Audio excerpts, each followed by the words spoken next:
L'Institut d'anatomie de Strasbourg jouissait autrefois d'une position respectée. C'était un centre de formation médicale et de recherche anatomique. Avant la Seconde Guerre mondiale, ces locaux étaient consacrés à une véritable investigation scientifique. Étudiants et professeurs y poursuivaient des connaissances au profit de l'humanité.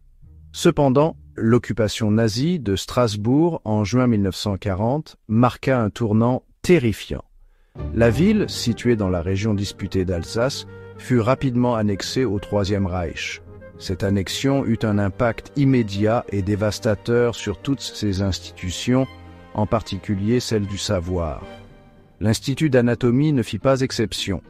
Sa raison d'être allait être pervertie en quelque chose de profondément sinistre, ses fondations mêmes corrompues par une idéologie haineuse. Les nazis établirent rapidement la Reichsuniversität Strasbourg. Cette nouvelle université se voulait un bastion de la culture allemande et de l'idéologie nazie dans le territoire nouvellement conquis. L'Institut d'anatomie devint une composante essentielle de ce programme. Ses ressources, son personnel et sa réputation furent systématiquement récupérés. La poursuite d'une science objective fut abandonnée, remplacée par des recherches destinées à soutenir et propager les théories raciales nazies. La liberté académique fut anéantie. Des directives de Berlin et de la SS dictaient désormais les priorités de recherche de l'Institut. Une atmosphère glaçante s'abattit sur ce lieu de savoir autrefois respecté. La vocation scientifique originelle fut violemment détournée. Le professeur August Hirt fut nommé directeur de l'Institut en 1941. Hirt n'était pas seulement un anatomiste, il était aussi SS Hauptsturmführer, capitaine dans la tristement célèbre Schutzstaffel. Ses qualifications scientifiques étaient désormais inextricablement liées à son engagement fervent envers les idéaux nazis. Il arriva à Strasbourg avec un programme spécifique et profondément troublant, bien éloigné de la véritable science médicale. Sa nomination était un signe clair de la sombre voie que l'Institut s'apprêtait à emprunter. On lui accorda une autonomie et des ressources considérables pour transformer l'Institut en une vitrine des entreprises scientifiques nazies. Son influence allait projeter une ombre longue et ténébreuse. Sous la direction de Hirt, l'Institut maintint initialement une façade de recherche légitime.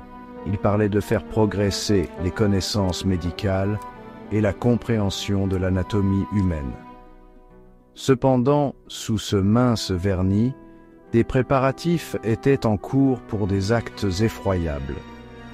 La véritable nature des projets de Hirt était soigneusement dissimulée au public et à beaucoup au sein même de l'université. L'Institut était systématiquement transformé en un lieu où des crimes indicibles seraient commis sous couvert d'investigations scientifiques. Cette période marqua le début discret et insidieux de l'un des chapitres les plus sombres de l'histoire de l'éthique médicale et des abus institutionnels. Les bases de l'atrocité furent méticuleusement posées. Le professeur August Hirt nourrissait une ambition particulièrement grotesque pour l'Institut. Son projet principal était la création d'une vaste collection de squelettes juifs. Cette collection, soutenait-il, était nécessaire aux études anthropologiques.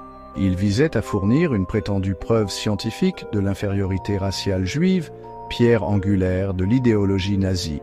Hirt concevait cette collection comme un témoignage durable, destiné à être étudié même après l'extermination planifiée du peuple juif. Sa correspondance de l'époque détaille de manière glaçante ses plans méticuleux pour acquérir et préparer ces restes humains. Il recherchait une gamme variée de spécimens pour étayer ses conclusions prédéterminées. Le processus de sélection des victimes de Hirt était terriblement systématique. 86 hommes et femmes juifs furent choisis au camp de concentration d'Auschwitz à l'été 1943. Ils furent sélectionnés sur la base de caractéristiques physiques spécifiques que Hirt et ses associés jugeaient représentatives du stéréotype du juif Untermensch. Ces individus furent attirés par de fausses promesses de meilleures conditions et de transfert vers un autre camp. Ignorant le sort véritable et effroyable qui les attendait, ils furent transportés au camp de concentration de Natzweiler-Struthof, non loin de Strasbourg.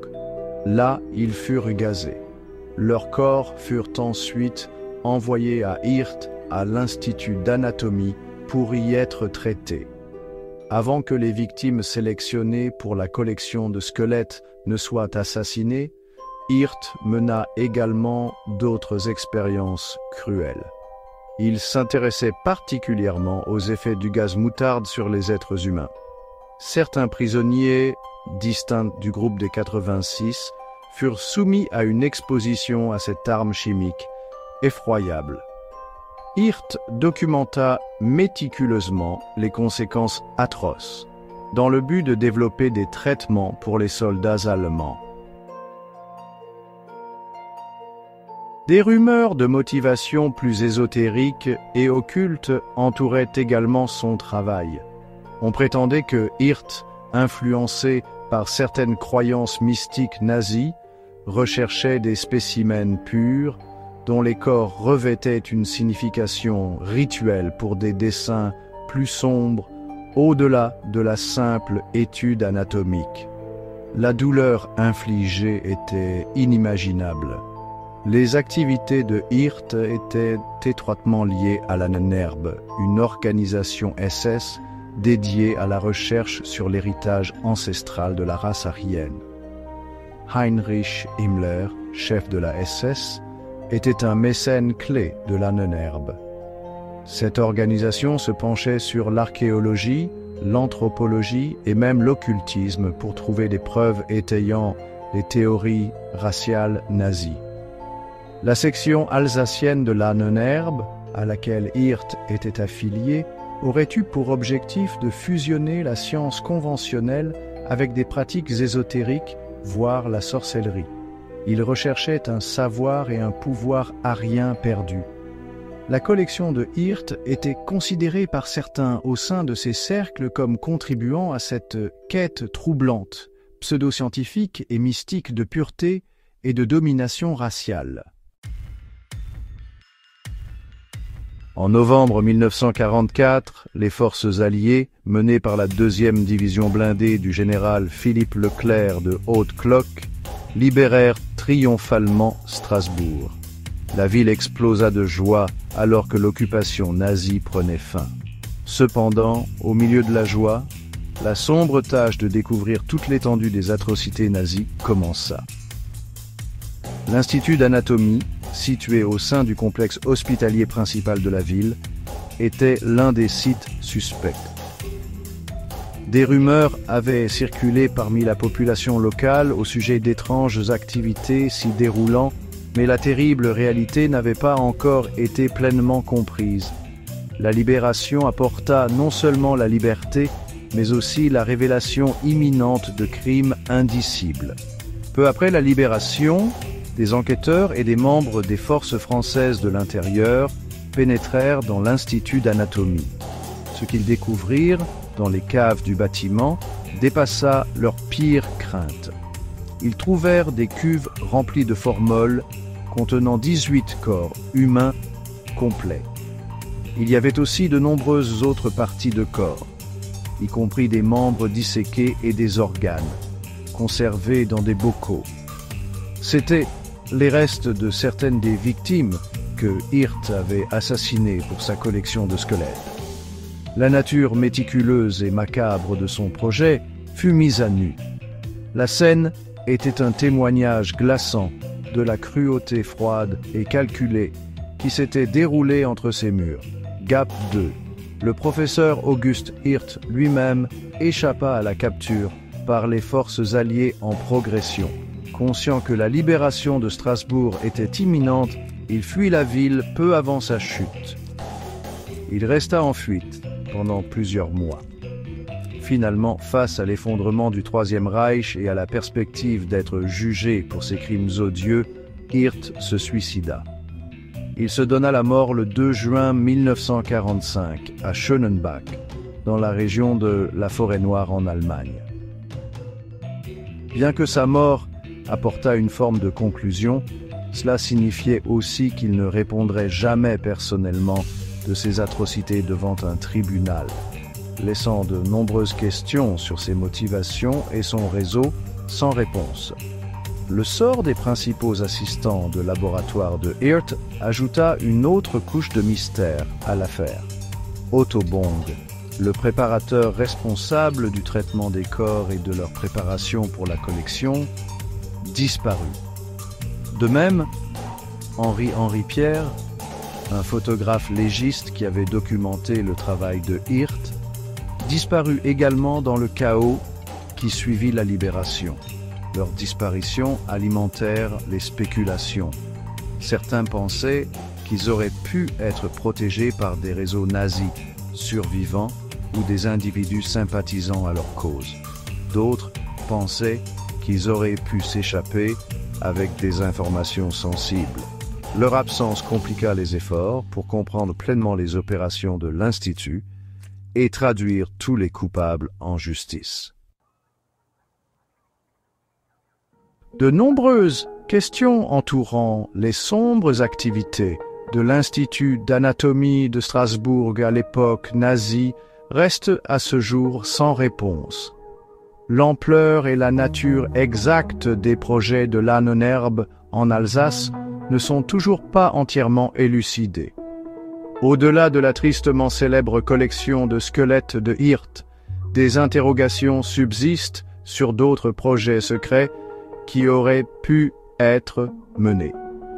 Les tentatives présumées de fusionner la science avec la sorcellerie ou d'autres quêtes ésotériques demeurent des sujets d'investigation historique et parfois de spéculation. La destruction délibérée de documents par les nazis en fuite a rendu la reconstitution de la vérité complète une entreprise ardue pour les historiens et les chercheurs.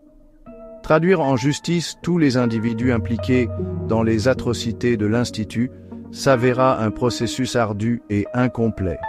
L'immédiat après-guerre fut marqué par un chaos généralisé et l'immense tâche de traiter les innombrables crimes nazis à travers l'Europe.